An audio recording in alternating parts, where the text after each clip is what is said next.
The campus of St. William Parish, now in its 50th year of service to Trumbull County, began as a farm for the Difford family. The 75 acres of farmland was sold to the Diocese of Youngstown, of which 19 acres are still part of that original purchase. The Difford family sold 2 one-acre parcels in 1948 to the Wood family. This purchase led to the construction of the building that is now the parish office in 1948 and the front half of the garage in 1955. Only cosmetic remodeling was performed before the house was put into service as a rectory and parish office. Since its construction in 1948, little to no construction or major maintenance has been completed other than mandatory day-to-day upkeep.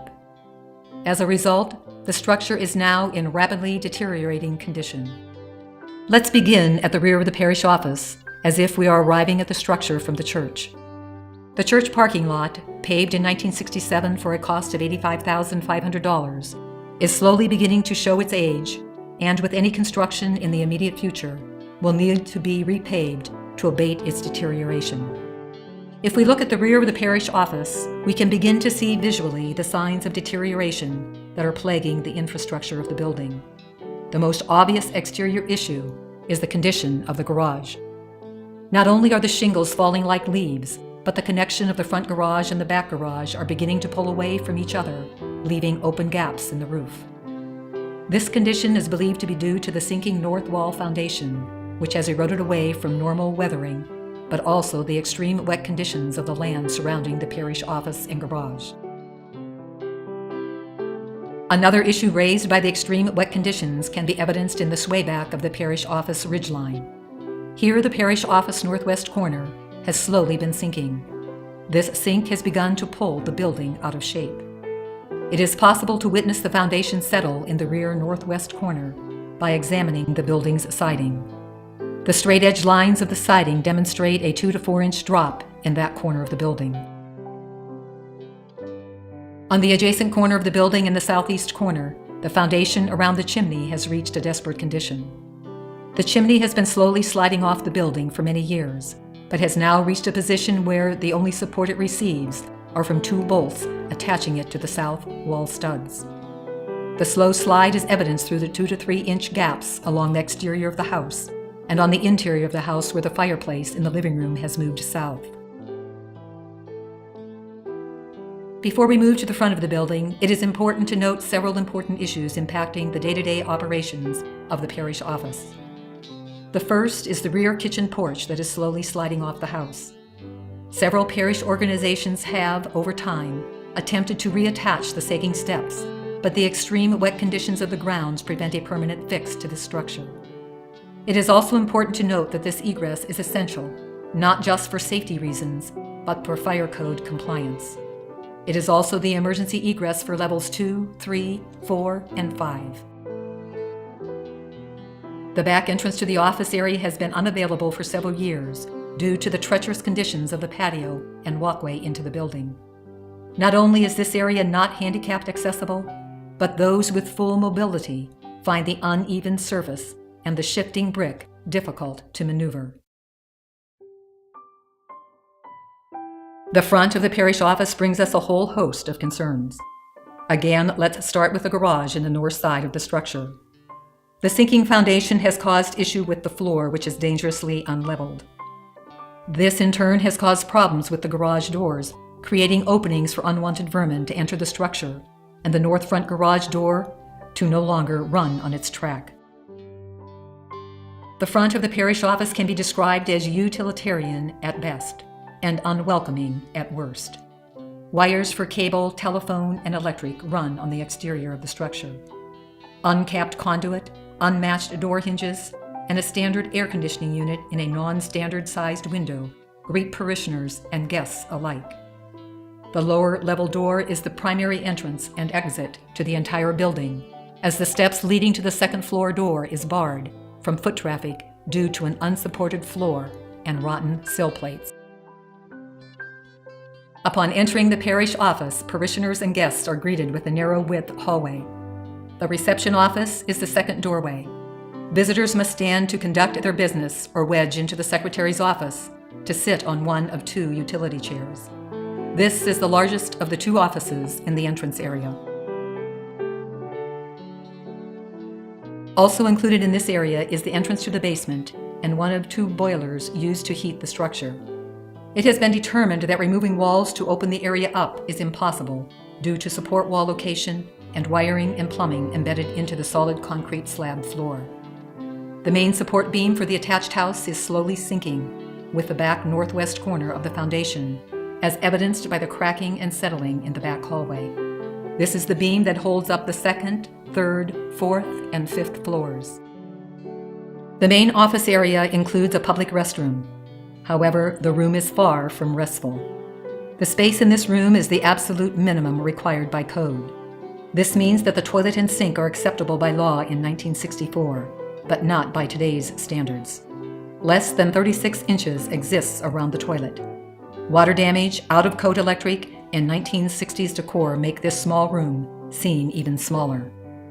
Also worthy of mention is that during the winter months, the door to this room must remain open, or the toilet tank will freeze solid, as there is no heat in this room.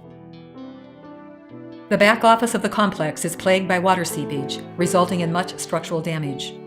This room, in addition to being an office space, is utilized by all staff as the primary meeting location for any parishioners or guests. Cosmetically, this room is not a shining example of the warmth and hospitality of a socially viable, economically sound, and spiritually vibrant parish. Looking deeper at the underlying problems of this room, we see the leaking flat roof, sinking foundation, plumbing that is embedded in a solid concrete slab, and a heating system that does not quite reach. The heating and cooling system is not just a problem in this back office, but in all areas of the structure. Both the original boilers for the heating system were purchased and installed in 1964. The 50-year-old gas-powered steam boilers are not an efficient use of our parish resources, and they are inadequate to heat the 5-story plus basement structure. Even with the closing off of several rooms, the cost to heat this structure is very high. The cooling system for the entire structure consists of 3 window air conditioners. 2 are 110-volt appliances, and 1 is a 220-volt appliance. Because of poor insulation, non-sealing windows and doors, and the vastness of the space, these 3 window air conditioners run at a very high rate. The water in the structure is based on a 60-year-old small-width copper line and lead joint intake system, and a cast-iron waste removal system. Difficulties with this system include a small water heater that is far removed from the locations where hot water is needed. The low water pressure from the small-width water lines makes using water a challenge. The wastewater removal system is currently running without major issue. However, 1/3 of the lines are encased in solid concrete slabs, eliminating the ability to locate and repair leaks and future issues effectively. Water damage can be found throughout the structure.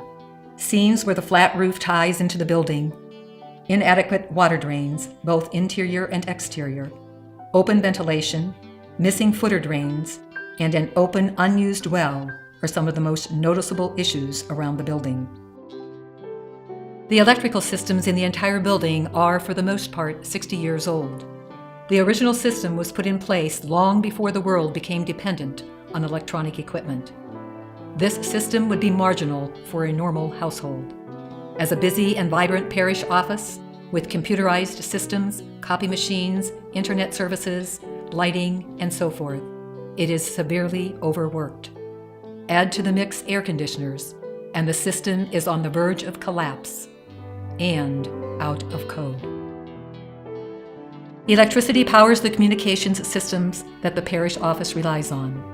In the 21st century, telecommunications, internet services, and cellular services rely on electricity for power, but also for connections to the wired cables from the service providers. Much of the telecommunications system is cobbled together from pieces from the 60s, 70s, 80s, and the 2000s. Entry points to the building for telecommunications are from multiple access points. Some of the pieces are no longer compatible with the current needs. Parish staff is currently spread out between the parish office and the church. Staff members housed in the church are there out of necessity. However, both the Parish School of Religion and the Music Ministry are affected by the inadequate office space. The Music Ministry is housed in a hallway where electricity, telecommunications, and heating are not included, and lighting is pieced together off the nearby exit sign. The Parish School of Religion shares internet access and computer use with maintenance and the Music Ministry. This access point does not extend to the classrooms, and as a result, the parish organizations that frequently use the adult meeting room and classrooms do not have basic access to internet services. Parish and public events in the social hall do not include internet access, a major selling point in attracting public events. Included in the expansion plans is the enlargement of the kitchen and storage area. Currently, the kitchen is under capacity to provide services for banquets and is too small for parish events such as banquets and fish dinners. Anyone that has worked a busy fish dinner can relate stories of space and safety issues. The freezer and cooler are presently located inside the building. Freezers and coolers of this nature are intended to be built outside of a building. When enclosed inside of a building, issues occur with ventilation, overheating, water condensation, and mold. Storage is a concern for materials used for the church environment. Large items are safely stored in the confessional area, where penitents must maneuver between candelabra, flower pots, and the confessional kneeler. Finally, the very visible need for the replacement of chairs in the worship space. Many of the current chairs are slowly falling apart. Some of these chairs have been braced and repaired numerous times, causing misshapen and misaligned seats that are curious at best and a safety concern at worst. The solution to these very real and important issues has been determined to be the construction of a much-needed and essential office building for the parish, expansion of the social hall kitchen, the addition of vital storage space to our building, the repaving and upgrade of our parking lot and driveways, the installation of necessary outside lighting to ensure the safety of all parishioners, and to provide new and comfortable seating in our church.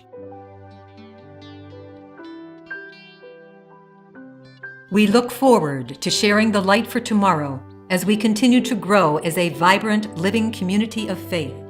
This opportunity will allow us to continue our ministry, our outreach, and our service to God's people, and remain a bright light shining forth in our community and the world.